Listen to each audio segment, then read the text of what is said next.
I'm joined now by Robert Moran from the Brunswick Group consulting firm. It helps clients navigate financial, political, and social issues. What are you telling your clients right now? We have this latest round of tariffs. China is retaliating with $60 billion. That is the latest today. Right. So a couple key points. The first is the polling data shows that about 72% of Americans are worried about price increases because of this. On the other hand, you find that Americans are a bit mixed on this. 40% think it'll help the economy, 44% think it will help the economy, 44% think it will hurt the economy. So it's a net -4 in terms of help versus hurt. That means that you still do have a section of the populace that agrees with President Trump and a section of the populace that disagrees with President Trump. So we have a challenge there. I think one of the more interesting things about this is because America is so large, we have national data on how Americans feel. But it's interesting to see at the state level what's going on here in the midterm elections.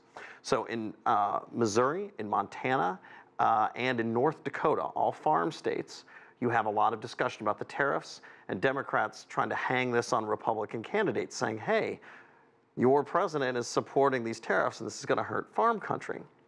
And so you're seeing that beginning to play out in the midterms. What's interesting to me is it's not just farm states. You have the Republican governor of Michigan saying, hey, this could have hurt industrial Michigan. He is a well-known Republican governor of Michigan. So I think what you're seeing now is how the regional variations in America are reacting to this and how it's playing into the midterm elections. I think longer term, you have an issue in regards to how this is being cast. So if you look, we're talking about Section 301 of the Trade Act of 1974, which gives the president the discretion to impose these tariffs. That's why we're here. But the way the USTR is positioning it is as forced tech transfer, and from a national security context. And I think that's interesting in the sense that in future administrations, that sets a precedent for them potentially sort of going back to this well. So we have an idea. We think that this is going to be maybe limited to Trump, but maybe not. That's what I think gets interesting. And so if shoppers are paying higher prices come Christmas time, which is coming up very soon, what will happen then? We see this two-step approach, 10% now, 25% later at the beginning of the year. Is this maybe a posturing tactic or leave some wiggle room for more talks to happen after the midterm elections? Is this about the midterms? I think you're going to have a lot of talks on this. I mean, the issue, though, is, and we've talked about this on this program, and you've heard a lot about this, the question is, how much did importers and folks in the warehousing business build up inventories before these went into effect? And how quickly do these tariffs start to impact prices at the consumer level? There's almost certainly going to be a lag, but how long is the lag? Does it hit at Christmas? Does it hit after Christmas? And then it starts to bite. The interesting thing is America's been here before. In the 1890s, we passed, or interestingly, a Republican Congress and a Republican president instituted higher tariffs.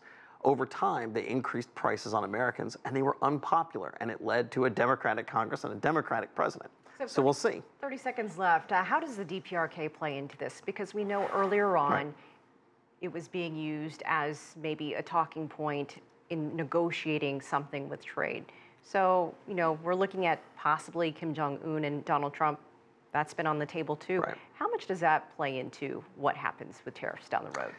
I think it's hard to say. I think the problem we may be in now is that both sides may be in a feedback loop in which they cannot sort of extricate themselves. That in American politics, once the Republicans have sort of dug in on a more protectionist route, it's hard for them to extricate themselves. And I think, both sides may be sort of in this feedback loop where they need to find a way to save face and extricate themselves. And it may not be easy. All right, Robert Moran, we'll keep talking about it. The conversation continues. Thank you for joining us. Thank you.